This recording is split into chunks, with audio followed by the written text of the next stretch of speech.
Assalamualaikum warahmatullahi wabarakatuh. Kami dari kelompok 7 akan mempresentasikan tugas dari mata kuliah kewirausahaan yang diampu oleh Bu Ika Purwanti dengan judul Penentuan Harga Jual.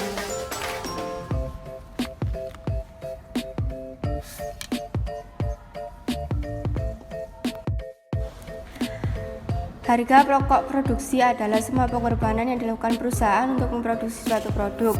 Manfaat harga pokok produksi menurut Mulyadi 2016 yang pertama, menentukan harga jual produk. Yang kedua, memantau realisasi biaya produk.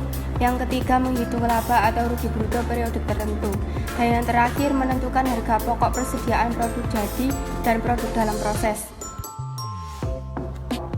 Metode penentuan harga pokok produksi adalah cara memperhitungkan unsur-unsur biaya ke dalam harga pokok produksi. Dalam memperhitungkan unsur biaya ini terdapat dua pendekatan. Yang pertama, full costing, yaitu perhitungan dengan menjumlahkan seluruh komponen biaya tanpa memperhitungkan produk yang sudah terjual atau belum, dan terdiri dari biaya bahan baku, biaya tenaga kerja langsung, dan biaya overhead pabrik. Yang kedua, variable costing, yaitu variabel yang merujuk pada biaya tetap yang digunakan walaupun produk belum terjual. Harga pokok penjualan. Menurut Islauzaman, harga pokok penjualan cost of goods sold adalah biaya barang dagangan yang dibeli dan dijual kembali. Komponen harga pokok penjualan. Yang pertama, persediaan awal dagang. Persediaan awal dagang adalah persediaan yang tersedia pada awal periode usaha. Yang kedua, persediaan akhir dagang. Persediaan akhir barang adalah persediaan yang masih tersedia pada akhir periode atau akhir tahun yang berjalan.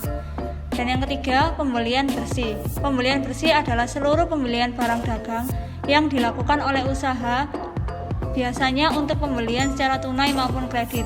Cara menghitung harga pokok penjualan sama dengan persediaan barang dikurangi persediaan akhir.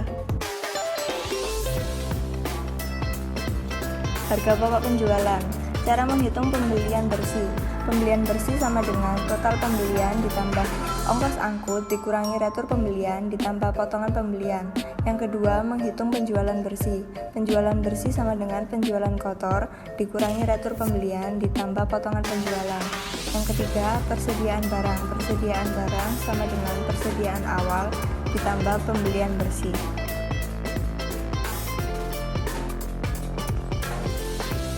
Penentuan harga jual.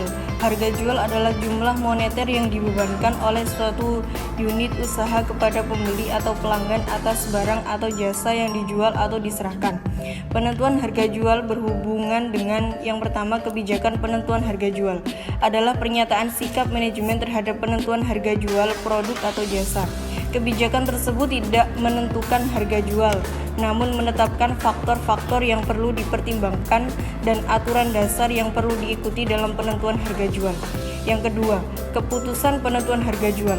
Keputusan penentuan harga jual adalah penentuan harga jual produk atau jasa suatu organisasi yang umumnya dibuat untuk jangka pendek.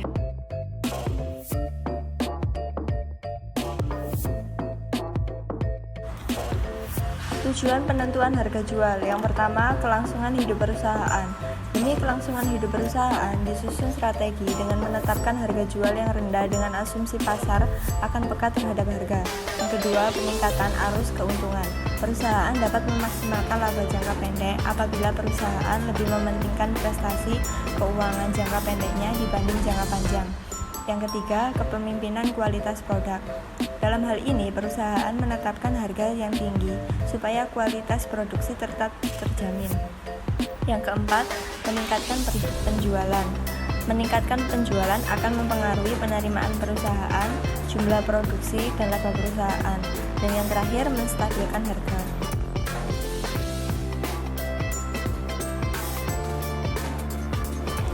Break-even point.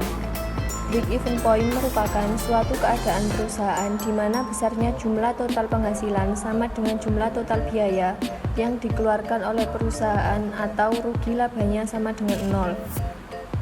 Kegunaan analisis break-even point.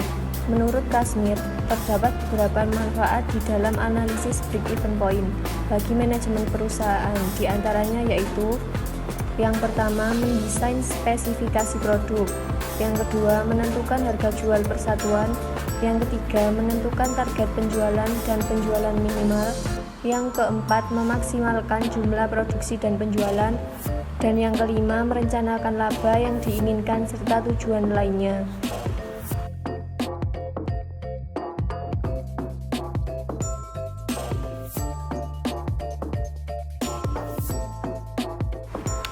Sekian presentasi dari kelompok kami. Apabila ada salah kata atau kurang jelas dalam memaparkan materi, mohon maaf yang sebesar-besarnya. Saya akhiri, wassalamualaikum warahmatullahi wabarakatuh.